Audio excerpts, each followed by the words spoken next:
They entered the aisle, enjoying the new sights.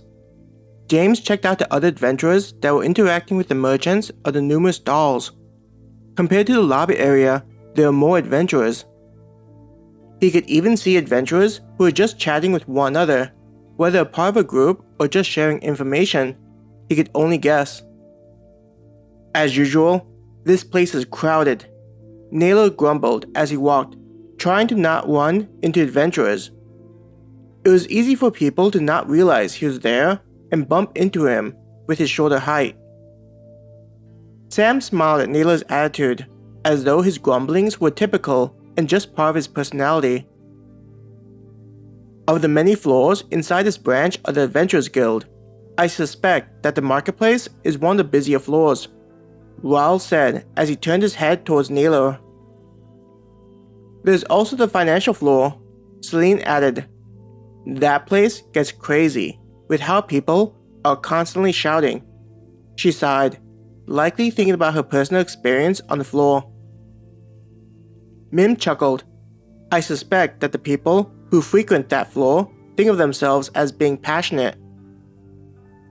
Hearing what the others were talking about, James was pulled out from checking what the adventurers around them were doing. I'm still not sure what that floor is about. I feel like the concepts that are being talked about are far above my head, he admitted. Due to his childhood and how he grew up, there wasn't a lot of opportunities to talk about things related to the financial market. While living on the streets, most of the people he knew would talk about more practical aspects of their lives.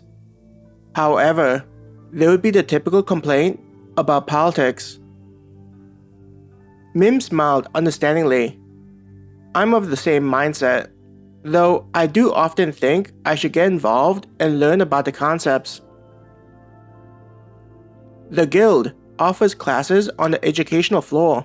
There's no need to even sign up. You can just show up. And if a class is filled, they'll open up a new room, Celine said. I've seen that they have a wide range of classes, even related to cooking. They have cooking classes for people wanting to learn how to make food from things they find in the forest, or by shopping at the market.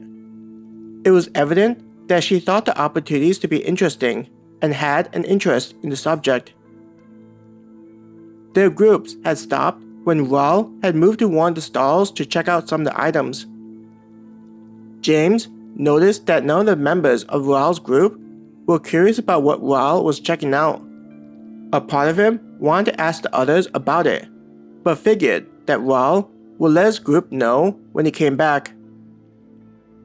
When he looked at his own group, Peter and Kate had wandered to a nearby stall that was selling jewelry. Kate was checking out the items, removing her gauntlets to wear a ring. The couple was enjoying just looking at things while the merchant smiled. The merchant was talking to the two of them, seeming to try and convince them about how great the items looked on Kate. James turned his attention to Maya. Do you see anything you're interested in? Smiling at James, Maya shook her head.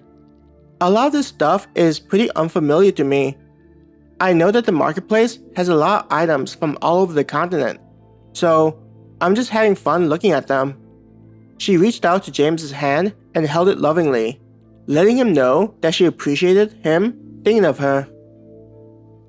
What do you think about taking a cooking class together? James asked Maya. Giggling, Maya said, Don't we have a request we need to finish? Laughing, James said, I meant after we were finished with the request. Aren't we confident? Maya grinned at James's comment.